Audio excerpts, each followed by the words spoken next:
Shalom umat yang mencintai Kristus dan yang senantiasa dicintai olehnya. Undangan kudus Tuhan dalam peribadahan merupakan sukacita besar bagi kita yang rindu mendengar suaranya.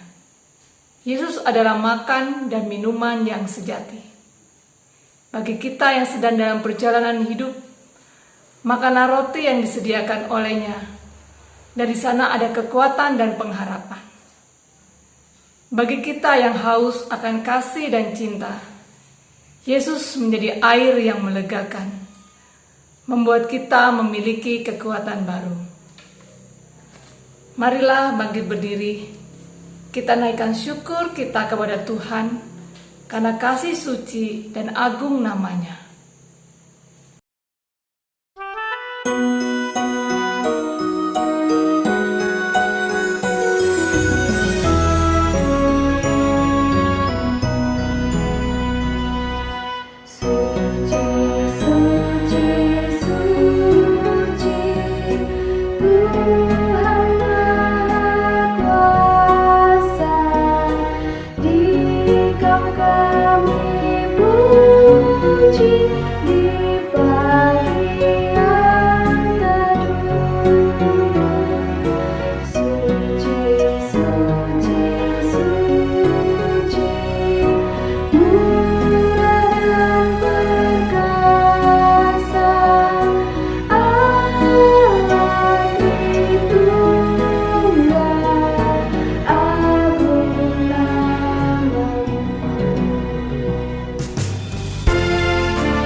Marilah kita dasarkan peribadahan kita dengan sebuah pengakuan bahwa pertolongan kita adalah dalam nama Tuhan yang menjadikan langit dan bumi.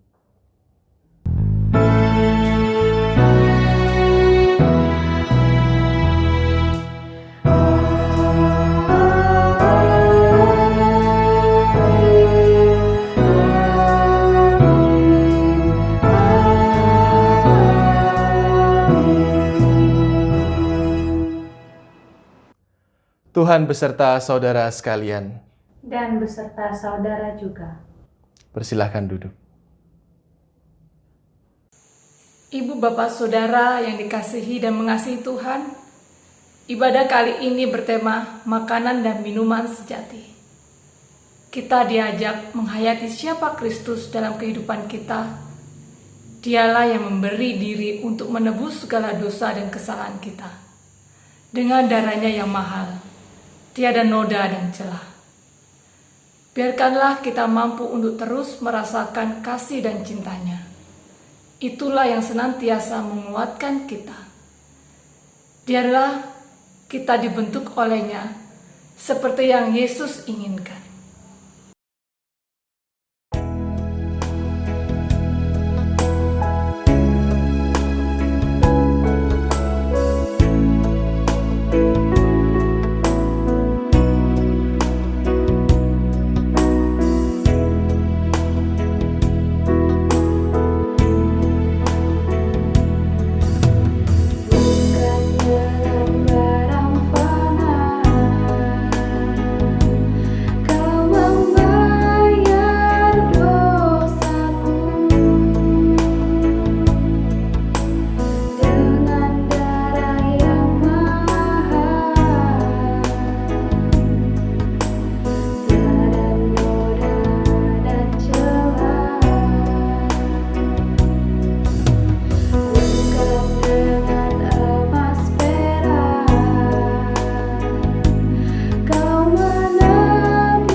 Saudaraku, marilah kita mengaku salah dan dosa kita. Mari kita berdoa. Allah Bapa yang bertata dalam kerajaan surga, puji dan syukur kami panjatkan kehadirat-Mu. Ya Bapa, banyak hal yang sudah kami lakukan yang menyakiti hati-Mu. Lewat perkataan, lewat perbuatan, lewat pikiran-pikiran kami yang jahat. Ampunilah kami ya Tuhan, dan mampukanlah kami untuk bisa mengampuni orang yang bersalah kepada kami. Sempurnakan doa ini ya Tuhan, di dalam nama Tuhan Yesus Kristus kami berdoa dan mengucap syukur. Amin. Berita anugerah diambil dari 1 Petrus 1 ayat 18 sampai dengan 19. Sebab kamu tahu bahwa kamu telah ditebus dari cara hidupmu yang sia-sia, yang kamu warisi dari nenek moyangmu itu, bukan dengan barang yang fana, bukan pula dengan perak atau emas, melainkan dengan darah yang mahal, yaitu darah Kristus yang sama seperti darah anak domba yang tidak bernoda dan tak bercacat. Demikianlah berita anugerah dari Allah. Syukur kepada Allah. Damai Kristus bagimu. Damai Kristus bagimu juga. Marilah kita merenungkan firman Tuhan. Untuk itu kita mohon tuntunan Roh Kudus, kita berdoa. Ya Allah Bapa, kami mengucap syukur ketika saat ini kami hendak mendengarkan kebenaran firman-Mu. Biarkanlah Roh-Mu yang kudus menuntun setiap kami, supaya kami mampu memahami isi hati-Mu. Kami memahami makna mengikut Engkau. Kami mampu untuk menjalani kehidupan hari-hari kami, agar kami terus senantiasa setia menjadi para pengikut-Mu yang baik. Di dalam Tuhan Yesus Kristus kami berdoa. Amin. Bacaan Injil kita pada hari ini diambil dari Yohanes pasal yang ke-6, ayat 51 hingga ayat yang ke-58. Yohanes 6 ayat 51 hingga ayat yang ke-58. Demikianlah bunyi firman Tuhan. Akulah roti hidup yang telah turun dari surga. Jikalau seorang makan dari roti ini, ia akan hidup selama-lamanya. Dan roti yang kuberikan itu ialah dagingku, yang akan kuberikan untuk hidup dunia. Orang-orang Yahudi bertengkar antara sesama mereka dan berkata, bagaimana ia ini dapat memberikan dagingnya kepada kita untuk dimakan? Maka kata Yesus kepada mereka, aku berkata kepadamu, sesungguhnya jikalau kamu tidak makan daging anak manusia dan minum darahnya, kamu tidak mempunyai hidup di dalam dirimu. Barang siapa makan dagingku dan minum darahku, ia mempunyai hidup yang kekal dan aku akan membangkitkan dia pada akhir zaman.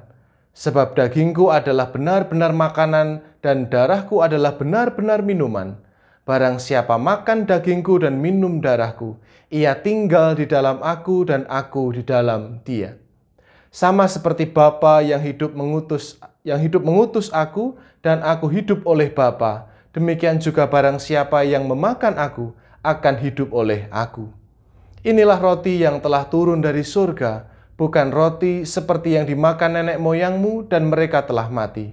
Barang siapa makan roti ini, ia akan hidup selama-lamanya. Demikianlah Injil Tuhan kita Yesus Kristus. Berbahagialah setiap kita yang tekun dan setia membaca firman Tuhan dan yang memelihara dalam kehidupan hari demi hari. Haleluya.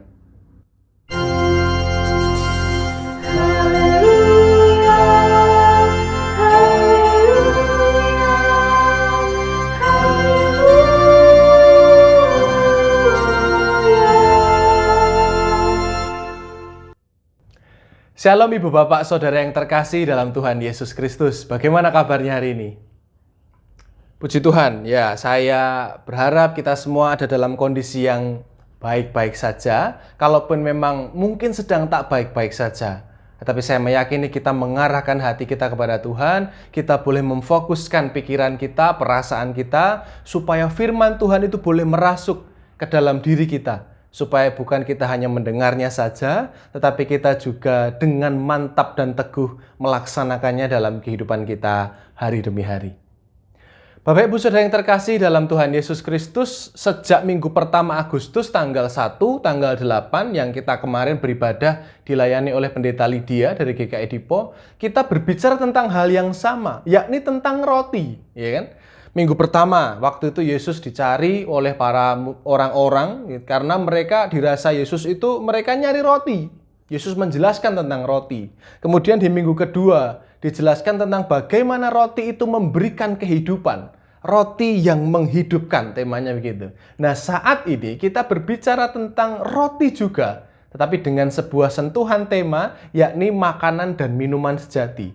Roti, makanan dan minuman sejati, dilengkapi, ada minumannya. Kalau ngomongin makan ini sudah pada sarapan belum ibadah pagi ini? Ya, kalau yang belum ya puji Tuhan, kalau yang sudah puji Tuhan, kalau yang belum ya tunggu dulu. Sebentar lagi kita akan sarapan gitu ya. Ya, ketika kita berbicara tentang roti, Bapak Ibu, ketika kita berbicara tentang makanan, berbicara seakan-akan nuansanya itu kok kuliner terus. Apa sih yang sebenarnya akan kita renungkan? Apa sih yang sebenarnya akan menjadi sebuah perenungan yang mendalam di dalam peribadahan minggu kali ini? Di dalam Yohanes 6 ayat yang ke-54 dikatakan demikian. Barang siapa makan dagingku dan minum darahku, ia mempunyai hidup yang kekal dan aku akan membangkitkan dia pada akhir zaman. Ya, mulai dari ayat ini 54, Yesus berbicara tentang makanan dan juga minuman. Ya, sebagai orang Kristen tentu kita langsung seakan-akan istilahnya ring a bell. Langsung, ini berarti maksud Yesus. Yakni adalah tentang perjamuan malam atau perjamuan malam terakhir atau yang kita rayakan dalam perjamuan kudus. Yakni ketika kita bersama-sama merayakan sebuah peristiwa besar, peristiwa penyelamatan yang dilakukan oleh Kristus untuk memperdamaikan hubungan Allah dan juga manusia. Sebuah peristiwa besar yang pada saat itu Yesus mengorbankan dirinya, kembali menegaskan kepada kita tentang betapa baiknya Tuhan Yesus itu. Dan dia membagikan dirinya sebagai tubuh yang terpotong-potong, sebagai darah yang mengucur untuk dinikmati oleh anak-anaknya. Ini menjadi sebuah perenungan yang begitu mendalam bagi setiap kita. Apa sih maksudnya? Apa sih kegunaannya ataupun dampaknya dalam kehidupan saya, kehidupan kita sebagai orang-orang percaya? Tadi ayat 54 kemudian dilanjutkan ayat yang 56. Barang siapa makan dagingku dan minum darahku, Yesus katakan, ia tinggal di dalam aku dan aku di dalam dia. Sekali lagi, barang siapa makan dagingku dan minum darahku, ia tinggal di dalam aku dan aku di dalam dia. Bapak Ibu Saudara sekalian, kita tahu sebagai orang-orang Kristen bahwa kita sudah diselamatkan, iya dan amin. Dan satu ajaran tentang keselamatan, khususnya dalam GKI, boleh menghayati dirinya sebagai gereja yang diselamatkan Tuhan. Kita adalah umat-umat yang diselamatkan, tapi kita memiliki penghayatan bahwa ketika kita berbicara tentang keselamatan Kristus, itu adalah berbicara tentang sebuah hal, yakni kesatuan antara manusia dengan Tuhan. Ya. Jadi keselamatan itu adalah yang tadinya karena dosa manusia, hubungan yang tadinya satu, harmonis, kemudian renggang, kemudian keselamatan Kristus itu kemudian menjadikan keduanya satu kembali. Kesatuan antara Tuhan dan manusia.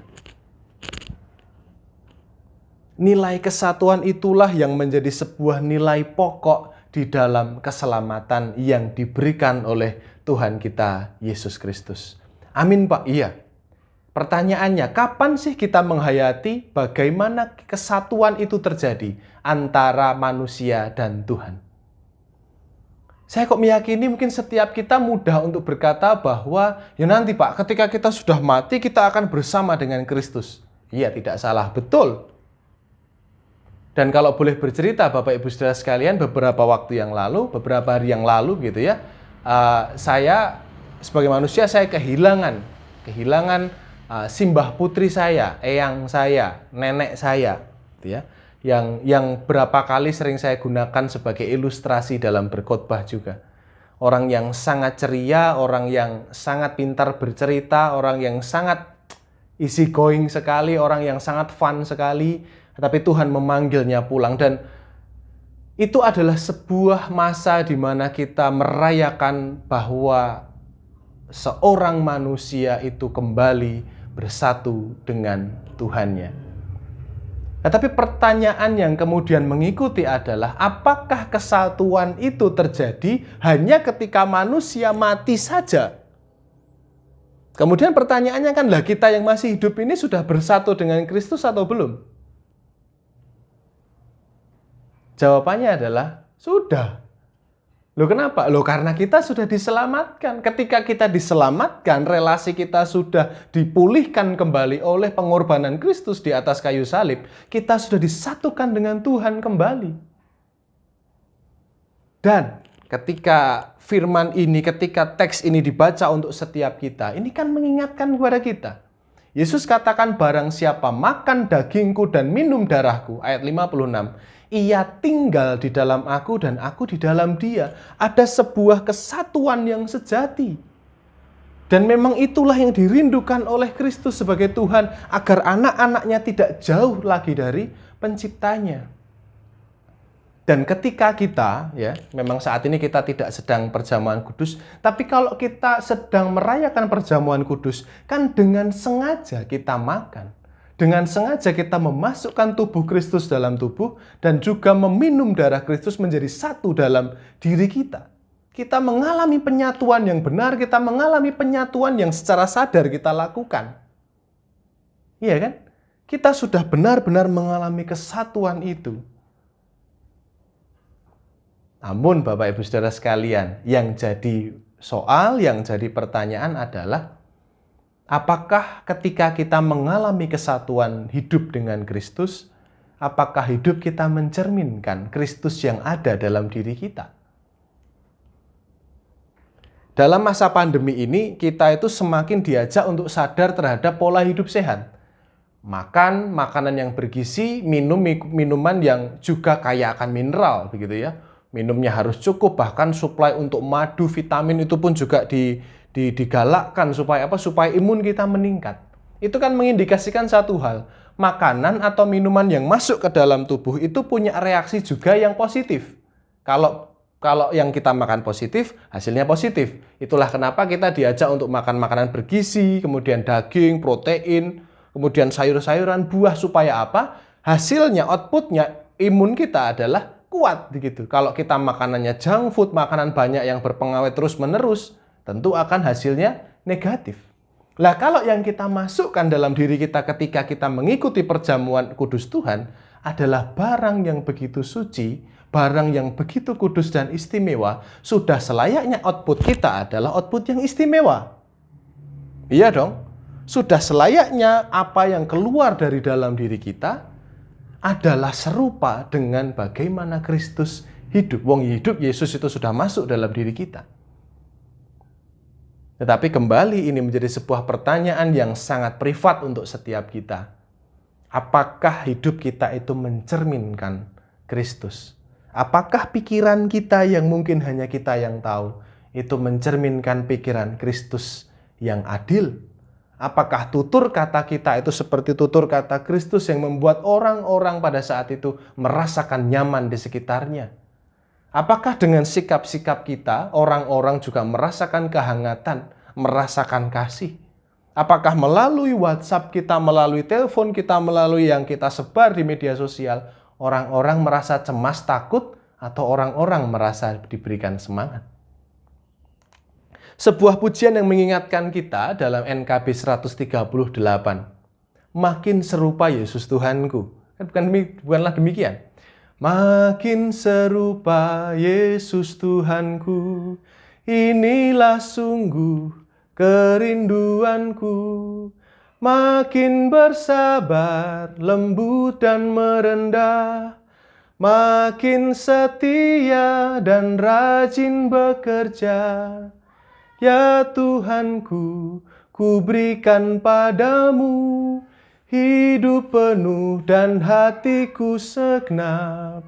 hapuskanlah semua dosaku, jadikanlah ku milik-Mu tetap. Kita merindukan, kita yang juga punya kerinduan untuk bersatu dengan Kristus, untuk itulah sudah selayaknya kita mengupayakan diri kita, itu juga selaras dengan Kristus.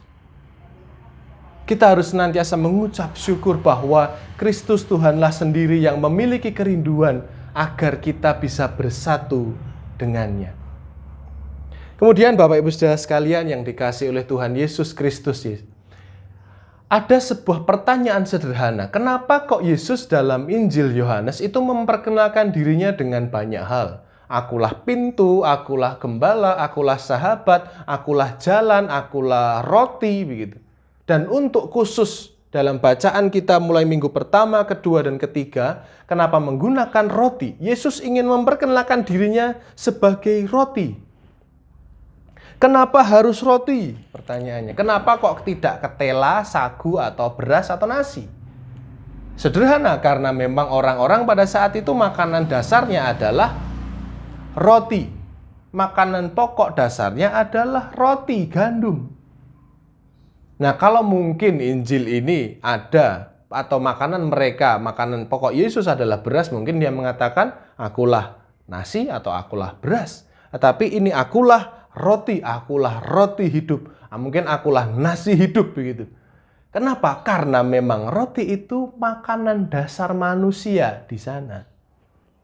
Intinya apa? Intinya Yesus ingin memperkenalkan dirinya bahwa dialah yang menjadi kebutuhan dasar dan satu-satunya manusia. Ketika Yesus menjelaskan tentang dirinya sebagai roti, ketika dia menjelaskan dirinya sebagai kebutuhan dasar, dia ingin menyentuh satu bagian yang begitu dasar, yakni ketika manusia hidup itu membutuhkan makanan dan juga minuman. Maaf kata, orang mungkin tidak berpakaian satu helai pun dia bisa hidup, tapi bisa juga disebut sebagai orang yang kurang waras. Misalkan saja orang tidak punya rumah, tidak punya atap untuk berteduh. Ya nggak apa-apa, tapi dia bisa hidup karena apa? Masih makan. Tapi kalau orang tidak bisa makan dan minum, meskipun punya rumah besar, meskipun punya apapun semuanya, dia tidak akan bisa hidup. Berarti apa? Yesus ingin memperkenalkan dirinya sebagai kebutuhan dasar manusia. Kalau kita bertanya-tanya apa sih yang kita cari dalam kehidupan ini? Mungkin jawabannya berbeda-beda. Untuk yang sedang bekerja, sedang giat-giatnya, usianya masih muda, yang kita cari ini mas, mobil dengan merek ini mas, atau rumah tingkat 6. Waduh, kamu tidur di mana? Tingkat 7, tidurnya di atap. Kamu mau apa? Yang aku cari adalah investasi emas mas, investasi kripto, investasi saham. Tapi kalau boleh jujur saja, gitu ya, tanya kepada bapak-bapak atau ibu-ibu yang sudah sepuh, maaf dikata, apa yang dicari? Jawabannya cuma satu, damai mas. Yang penting hidup saya tentrem, damai, ayem, sejahtera. Udah, yang dicari cuma itu. Karena memang kebutuhan dasar manusia adalah keselamatan diri. Kebutuhan kita adalah keselamatan diri. Dan uniknya, fenomena ataupun kejadian pandemi pada saat ini, pandemi COVID-19, bukankah itu mengingatkan kepada kita bahwa kebutuhan kita adalah hidup. Kebutuhan kita adalah selamat. Kebutuhan kita adalah merasakan damai. Kebutuhan kita adalah kita bisa tenang menjalani kehidupan. Dan berbahagialah setiap kita yang sedang berjuang, siapapun kita yang sedang berjuang di masa pandemi ini. Tuhan Yesus menggaransi kehidupan Bapak, Ibu, Saudara, dan saya. Dia yang memberikan garansi penuh, dia yang menjamin kehidupan kita. Kenapa? Karena kebutuhan dasar kita, keselamatan kita, dia yang memberikannya. Untuk itu marilah kita tetap setia, mengupayakan hidup yang selaras dan serupa dengan Kristus. Dengan sebuah keyakinan bahwa Kristuslah yang menjamin seluruh kehidupan kita. Tuhan yang memampukan kita menjalani kehidupan kita. Haleluya. Amin. Marilah kita mengambil saat hening sejenak.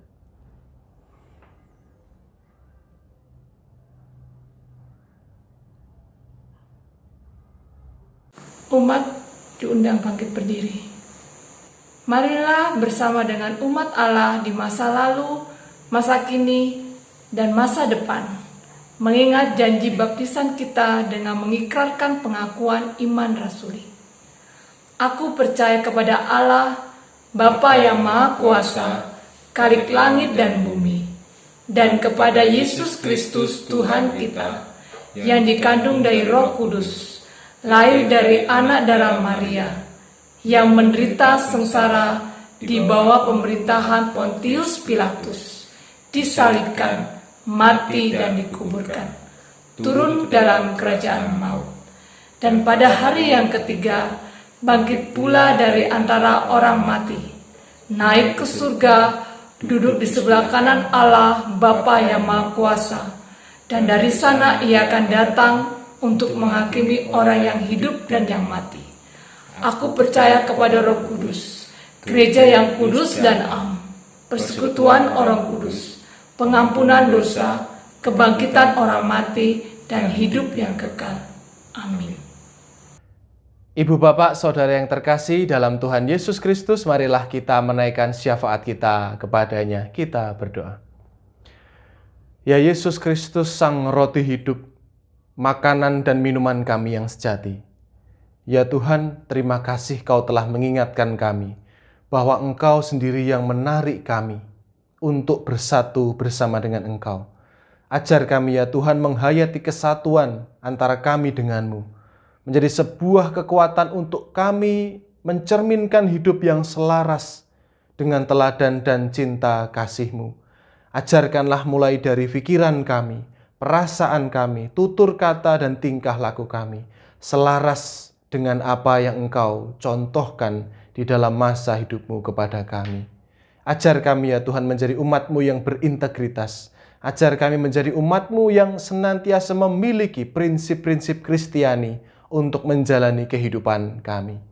Kami berdoa untuk bangsa dan negara kami. Biarkanlah ya Tuhan Engkau yang mengetahui situasi dan pergumulan bangsa kami. Hanya kepada-Mu-lah kami berserah.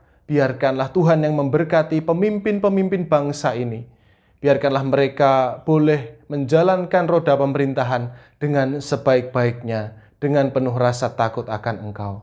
Kami berdoa untuk para tenaga kesehatan dalam masa-masa yang sulit ini. Biarkanlah Tuhan menganugerahkan mereka jiwa yang besar, kesehatan dan keselamatan. Pun ada di antara kami di GKI Sepanjang yang berjuang sebagai para tenaga kesehatan, Tuhan yang memberikan mereka keselamatan. Ya Tuhan, kami juga berdoa untuk setiap kami yang masih berjuang, terkhusus dalam paparan COVID-19. Berikan kami daya dan kekuatan, karena kami percaya Tuhan. Kami percaya, kami yang sedang sakit, kami yang sedang dirundung permasalahan, kami yang bergumul dalam kehidupan kami, Engkaulah yang menjamin seluruh kehidupan kami. Engkau yang mengetahui kebutuhan-kebutuhan kami. Engkau yang mengetahui apa yang kami perlukan di dalam kehidupan kami. Inilah ya Tuhan doa-doa syafaat kami yang kami naikkan hanya di dalam nama Tuhan Yesus Kristus yang telah mengajar kami berdoa. Bapa kami yang di surga, dikuduskanlah nama-Mu, datanglah kerajaan-Mu, jadilah kehendak-Mu di bumi seperti di surga. Berikanlah kami pada hari ini makanan kami yang secukupnya, dan ampunilah kami akan kesalahan kami, seperti kami juga mengampuni orang yang bersalah kepada kami. Dan janganlah membawa kami ke dalam pencobaan, tetapi lepaskanlah kami daripada yang jahat, karena Engkaulah yang empunya kerajaan dan kuasa dan kemuliaan sampai selama-lamanya. Amin. Marilah kita memberikan persembahan dengan mengingat firman Tuhan dari 2 Korintus 8 ayat 12. Sebab jika kamu rela untuk memberi, maka pemberianmu akan diterima. Kalau pemberianmu itu berdasarkan apa yang ada padamu, bukan berdasarkan apa yang tidak ada padamu. Umat dapat mengirimkan persembahan ke rekening gereja, mengumpulkan dalam amplop, atau dengan metode QR.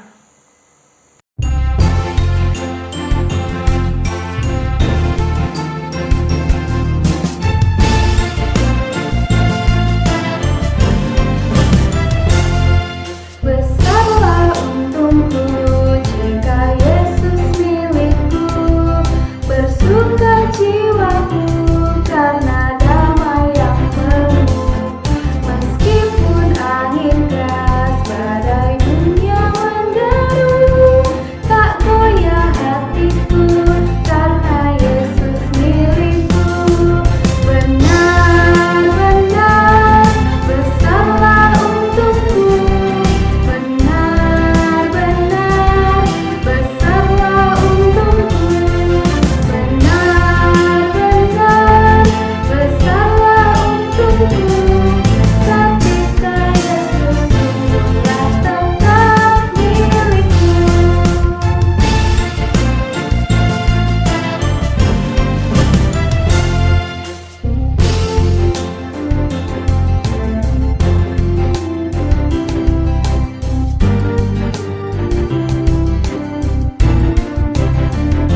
kita bangkit berdiri, kita haturkan persembahan kita di dalam doa. Mari kita berdoa. Allah Bapa yang bertata dalam kerajaan surga, puji dan syukur kami panjatkan kehadirat-Mu. Terima kasih ya Tuhan, kalau pada hari ini kami sudah mengumpulkan persembahan kami. Terima kasih Bapa, berkatilah anak-anak-Mu yang sudah memberikan persembahannya ini ya Tuhan. Demikianlah berhikmat kepada majelis, kiranya mereka boleh mengelola persembahan ini dengan baik. Sempurnakan doa ini ya Tuhan, di dalam nama Tuhan Yesus Kristus, kami berdoa dan mengucap syukur. Amin.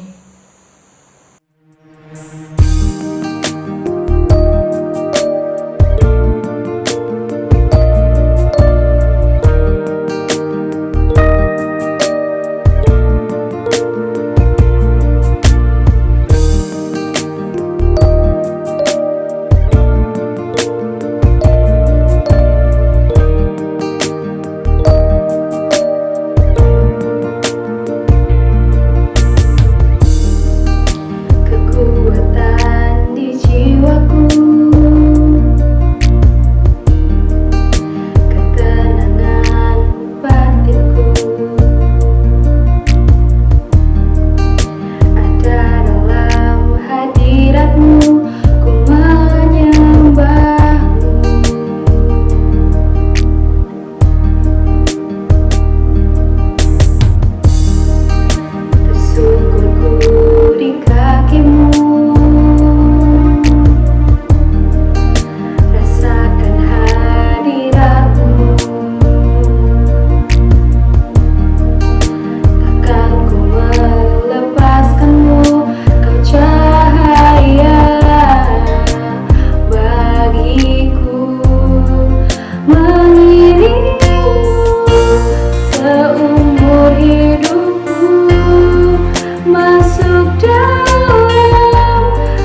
Kini bersama-sama arahkanlah hatimu kepada Tuhan.